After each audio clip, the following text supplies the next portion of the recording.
mua trên ở Shopee nhá. Và mình sẽ test thử. Ok, không chần chừ gì lâu nữa, hãy mở hộp luôn nào.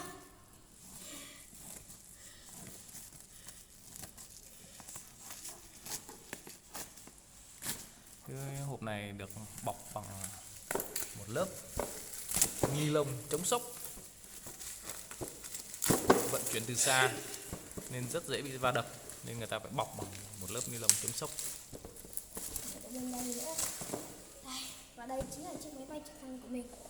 Có 3 màu, màu xanh này, màu đỏ này, màu vàng này. Thì mình cũng chưa biết mình đã chọn màu nào nữa các bạn. Bây giờ chúng ta sẽ mở luôn cái hộp này ra nhé. Rồi, ok, hộp này đã mở rồi. Mở thôi nào.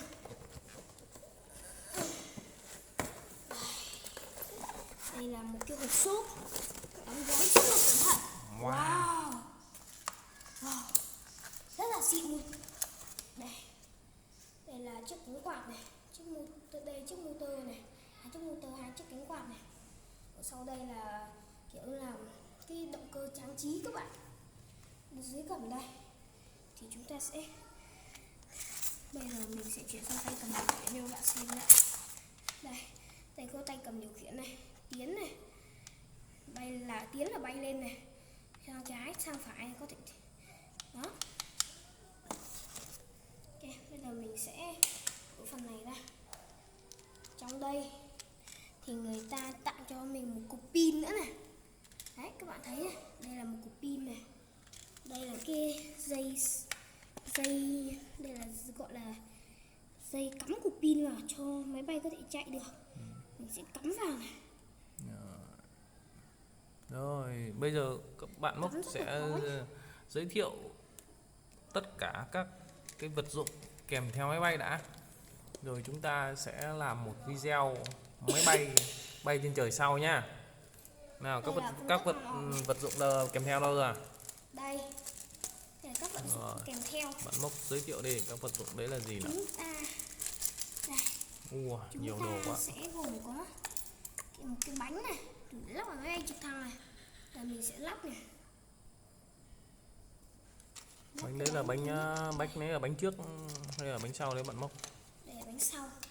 Nó sẽ có ngang như này nên nó sẽ là bánh sau nha. Đây chính là phần bánh trước. Chắc là lắp như này luôn nhỉ, như thế này nhỉ.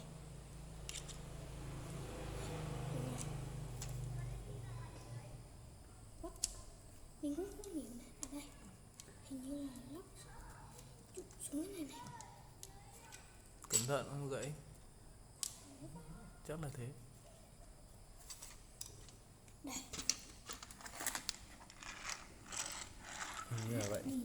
Rồi, còn bộ phận nào nữa bạn Mốc?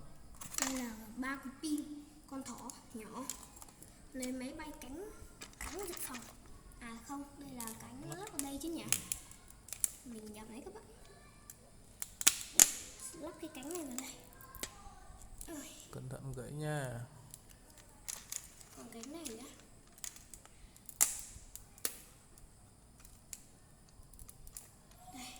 Đây vẫn còn 2 cái cánh quạt phụ. Đây là 2 cánh quạt phụ dùng để thay thế khi nó bị gãy, đúng đúng không?